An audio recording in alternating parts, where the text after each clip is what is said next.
Waktunya masuk kelas. Kepada seluruh siswa untuk segera memasuki kelasnya masing-masing. Jadi anak-anak, minggu kemarin kita sudah membahas tentang materi sholat, dan minggu ini kita akan membahas materi kurban.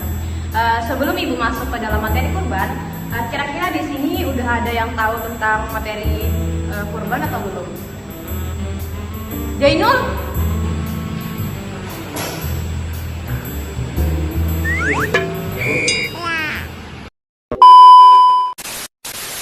Baik anak-anak, adakah yang tahu pengertian tentang kurban? Saya pun.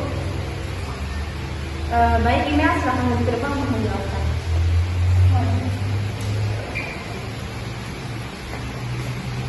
Iya. Baik teman-teman, di sini saya akan menjelaskan materi tentang kurban. Kurban secara bahasa Arab berasal dari kata qobala yang artinya menyerahkan diri. Secara istilah, kurban artinya menyerahkan diri kepada Allah Subhanahu wa Ta'ala sebagai bentuk rasa syukur dan bentuk ketaatan kita. Baik, selanjutnya teman-teman, kita akan membahas tentang hukum dari kurban. Hukum kurban adalah sunnah muakkad, yaitu sunnah yang sangat dianjurkan apabila kita memiliki kemampuan dalam materi untuk melaksanakan kurban. Sunnah muakkad sangat dianjurkan oleh seorang muslim yang memiliki materi yang cukup agar dapat melaksanakan ibadah kurban. Selanjutnya, kita akan membahas tentang dalil-dalil di dalam Al-Quran dan hadis Rasulullah SAW yang mendasari hukum kurban. Yang pertama, terdapat dalam Quran surah Al-Falaq ayat 2 yang berbunyi, Bismillahirrahmanirrahim, Fasholli lirabbika wanhar, yang artinya, maka dirikanlah sholat dan berkurbanlah. Selain itu juga terdapat dalam hadis Rasulullah SAW yang berbunyi, Man wajada sa'atan falam yadhih falam yudhi fala yaqrabanna musallana, yang artinya, barang siapa yang memiliki kemampuan tapi ia tidak melaksanakan kurban, maka jangan ia mendekati tempat ibadah kami. Hadis riwayat Ahmad dan Ibnu Majah. Adapun tujuan dari pelaksanaan kurban adalah untuk mendekatkan diri kepada Allah Subhanahu wa Ta'ala.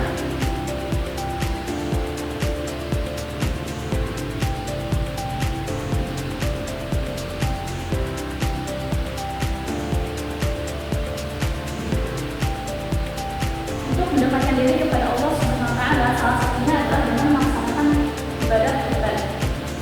Ibadah kurban walaupun hanya dilaksanakan satu kali dalam satu tahun, tapi memiliki tujuan yang sangat utama, yaitu mendekatkan diri kepada Allah Subhanahu wa Ta'ala melalui penyembelihan hewan kurban berupa sapi atau kerbau, atau bisa juga kambing dan domba. Selanjutnya, kita akan membahas tentang hikmah dari kurban. Hikmah dari kurban yang pertama yaitu melatih kepedulian sosial. Dengan memberikan daging kurban yang telah disembelih, kita memperhatikan orang-orang yang membutuhkan. Dan ketika berbagi, kita sama saja dengan membagi kebahagiaan kita kepada orang lain. Selanjutnya, ibadah kurban membentuk rasa syukur kita kepada Allah Subhanahu wa Ta'ala. Karena dengan melaksanakan ibadah kurban, kita dapat merasakan nikmat yang Allah berikan kepada kita.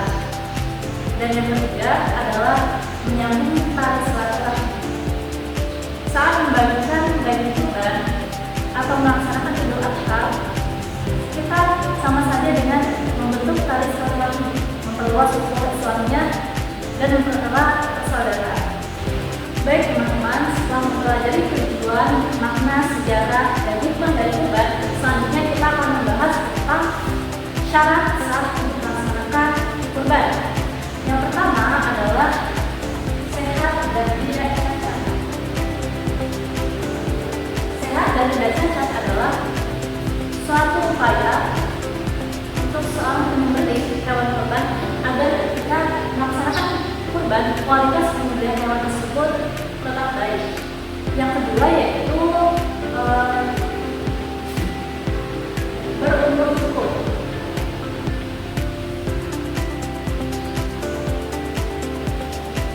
penyembelihan hewan kurban berupa sapi atau kerbau itu minimal berusia 2 tahun. Sedangkan untuk kambing atau domba itu biasanya minimal berupa 1 tahun. Biasanya 1 tahun.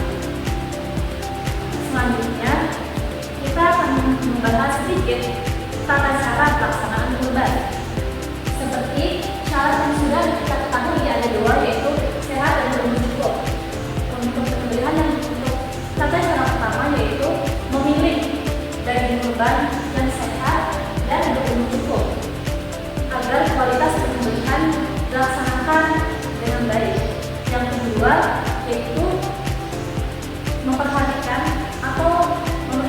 waktu penyembelihan hewan, yaitu ketika hari raya Idul Adha atau ketika hari raya Tasyrik, yaitu pada 10 saat hari raya Idul Adha dan hari Tasyrik, yaitu 11, 12 dan 13 Zulhijjah. Yang ketiga yaitu menyembelih hewan kurban dengan mengucapkan Bismillah Allahu Akbar. Baik teman-teman, mungkin ini saja materi yang dapat saya sampaikan dan saya ketahui. Terima kasih.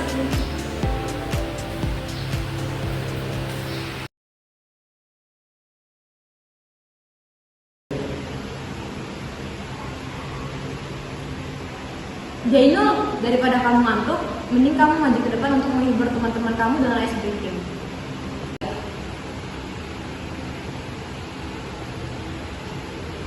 Baik.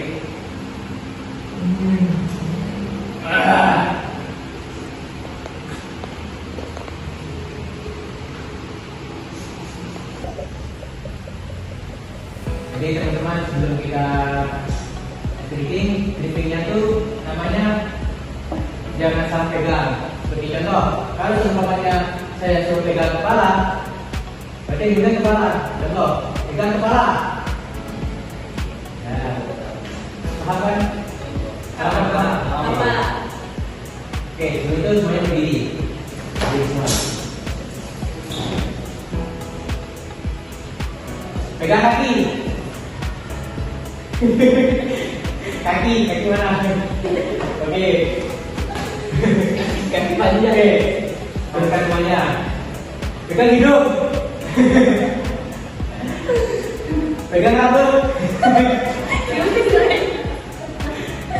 Pegang perut.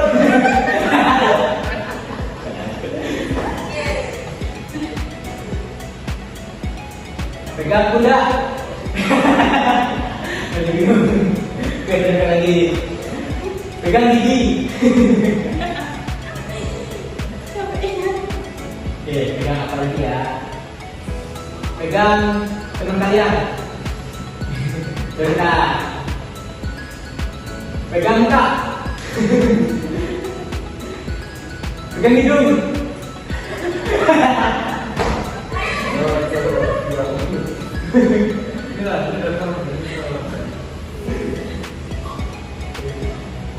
Pegang sepatu. Oke,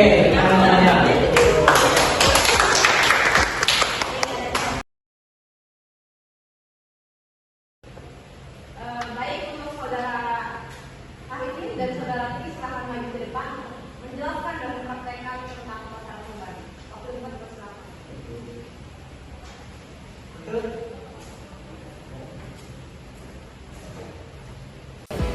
Baik teman-teman, kami akan menjelaskan tentang tata cara berkurban dan sunah-sunahnya. Yang pertama itu yang kita perlu sediakan itu adalah alat untuk berkurban, yaitu alat untuk memotong kurban. Jadi ada 3 benda yang kita bisa gunakan untuk berkurban. Yang pertama itu adalah tulang, yang kedua itu adalah batu, dan yang ketiga itu adalah pisau yang biasa kita pakai pada umumnya. Terus itu setajam disunahkan untuk menghibur kurban yang akan kita potong, itu disunahkan setajam apapun kita punya pisau, setidaknya ada 3 kali kita mengasih pisau, sekedar untuk menghibur kurban yang akan kita potong. Jadi yang pertama-tama permisi ya. Permisi ya. Jadi misalnya ini pisau. Jadi yang kita akan potong itu di bagian sini, bertepatan di saluran pernapasan si kurban di sini, bukan di tengah-tengah leher. Kalau di tengah-tengah leher itu bisa membuat kurban itu menderita, jadi langsung. Jadi proses matinya kurban itu bisa lebih cepat. Nah, kurbannya bukan manusia ya, ini contoh aja. Ini sapi. Jadi terus itu setelah kita memotong itu kurban, sebelum kita memotong itu kurban, kita diwajibkan untuk membaca bismillah terlebih dahulu, dan Allahu Akbar itu tergantung dari kaki kurban. Kalau kakinya ada 4, berarti 4 kali. Kalau kakinya ada 2, berarti 2 kali. Tapi ada juga yang meriwayatkan Allahu Akbar sampai selesai proses pemotongan. Terima kasih, sekian dari kami. Assalamualaikum warahmatullahi wabarakatuh. Waalaikumsalam warahmatullahi wabarakatuh. Baik, jadi dari pemaparan materi dan praktek sebelumnya dapat kita tarik kesimpulan bahwa kurban bukan hanya berbicara tentang ritual penyembelihan hewan, tetapi kurban juga merupakan simbol rasa syukur, kepedulian sosial, dan kepasrahan kita kepada Allah Subhanahu wa Ta'ala. Dengan memahami dasar hukum, tujuan, tata cara, serta hikmah dalam berkurban, seorang muslim dapat menjalankan ibadah ini dengan niat yang murni serta pemahaman yang mendalam. Kurban bukan hanya berbicara tentang memberikan hewan, tetapi tentang hubungan kita kepada Allah Subhanahu wa Ta'ala dan juga kepada sesama makhluk, baik itu melalui keikhlasan, kepedulian, dan juga berbagi. Dengan demikian, kurban menjadi sarana dalam menghubungkan aspek spiritual dan juga sosial dalam kehidupan setiap muslim.